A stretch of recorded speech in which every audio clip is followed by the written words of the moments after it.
Tobin Bronze was one of the most handsome horses ever to race in Australia, and he had the ability to match.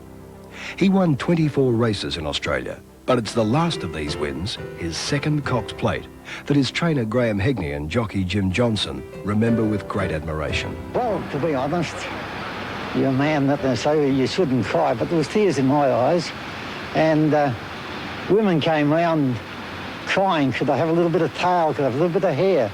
I think Bill Collins, I don't know whether he's still of the same opinion, but Bill always said it was the greatest ovation he'd ever heard in Australian racing.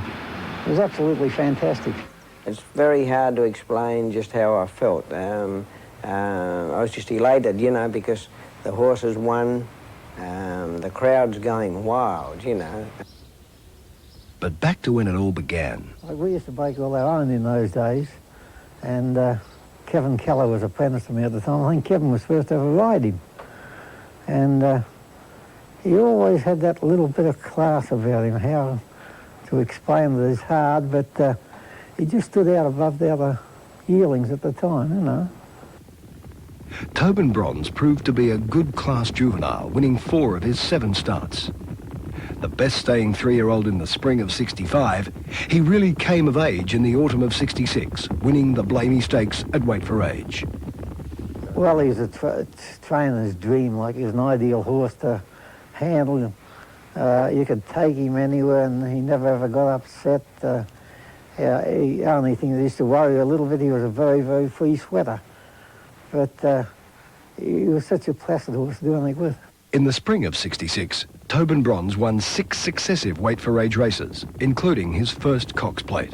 In between that amazing sequence of wins, he started the shortest price favourite in the Caulfield Cup since the mighty Tulloch. Tobin Bronze has started a hot favourite for the Caulfield Cup, but in a roughhouse race, punters lose more than $1 million when Tobin Bronze, 11-8, finishes 6th. Galilee wins from Gala Crest. That was the year that he pulled very hard in the Caulfield Cup with me, and he pulled himself out of business, and very, very disappointing.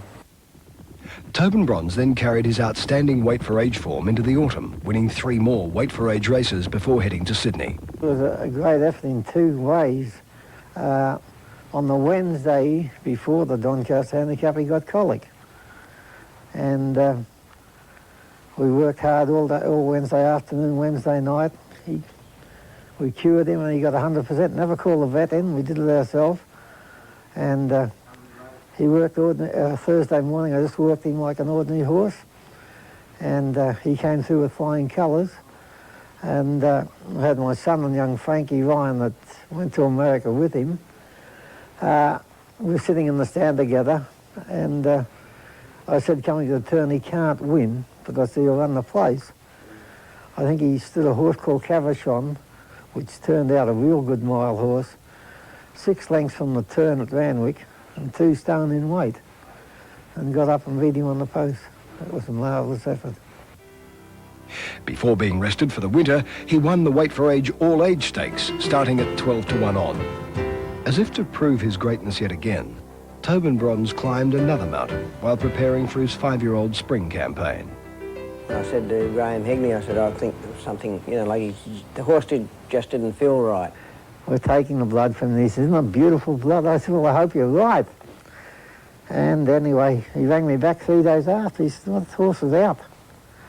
He says, forget all about the Caulfield Cup. He said, no possible chance of him getting there. I said, well, look, you fix him and I'll do my part. So anyway, he was lacking iron and other little details. And anyway, Greg started to work on him, and I worked on him, and we got him going, and I could see him coming back pretty quickly. I rang Greg, I said, that horse is back. He said, Graham, impossible. I said, Greg, he's doing the things he used to do. So anyway, I put him in a 6-furlong race at Moonee Valley. And nobody came to see him at Moonee Valley. I think the Browns thought he was, you know, sort of too sick a horse to be racing, and gave me the benefit of the doubt, let me do what I want to do. And Greg Morrison came to the race that day, which he very seldom does. And coming to the turn, Jimmy went to Sydney. Jimmy didn't think he was well, and Jeff Lane rode him. Coming to the turn, he's running third, and I said to Frankie, well, here's my reputation.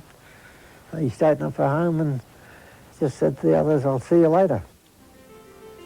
He was back. And to prove it, he won the Toorak Handicap at his next start, carrying just 1 pound under 10 stone. What a horse. Next stop, the Caulfield Cup of 67. Inside the furlong, and Johnson's got Tobin Bronze out about 1.5 lengths in front. Limit is weakening. In the centre is Pad the Way on the outside, Garson, and now Higgins bringing red-handed down the extreme outside. Tobin Bronze with his 9.10 is clear 100 yards out. Red-handed starting to bridge the gap. Johnson riding desperately hands and heels. Red-handed gradually getting to him, but Tobin Bronze is too good, and he wins the Caulfield Cup about a neck to red-handed from Garson third, and then... I think the Caulfield Cup. Well, he's got 9 stone 10 on his back, and coming around the turn when I was straightened up and gone to the front there, and I think to carry that 9 stone 10 and to keep going, and when Higgins came up alongside me on red-handed, like as red-handed was getting to me near the line, well, he just found that little bit extra to sort of fight on right to the line, you know, and I think that was the greatest thrill out of all of them. But then the news that left his army of supporters shell-shocked. Tobin Bronze had been sold to America. Well, the Americans had already bought him, as you realise, and they couldn't understand saddling up again the following Saturday. They don't do that a great deal in America. And I said, oh, look, it's just a matter of sending him out.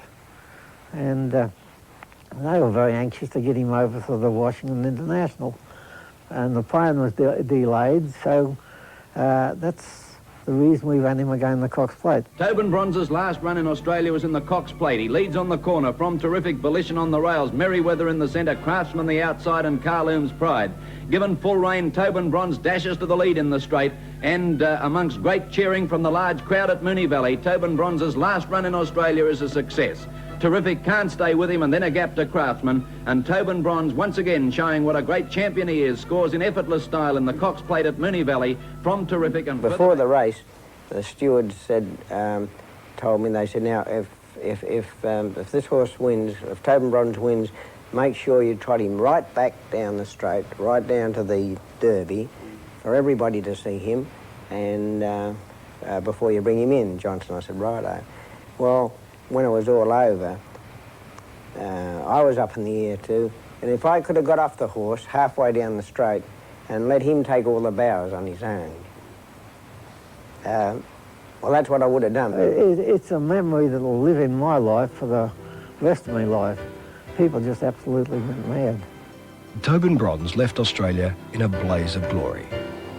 We had 76 hours stuck on the airfield at Los Angeles. We went from Los Angeles to Washington. A trip, instead of taking 2 days, finished up taking about 4. And most of the time, the horse was stuck in the airfield in a box. And only that the sponsors of the International that year had sponsored him to come to America. He'd have never run in that race. He should never have raced it, really. By the time race day came, he was nearly back to his... I said to Graham Higney, I said, well, Graham, if we had another week up our sleeve, you know. Anyway, as it was, he still should have won. We got badly interfered with half a mile from home, and if that hadn't have happened, he would have won. Although he won several races in the United States before being retired to stud, Tobin Bronze never recaptured his brilliant Australian form.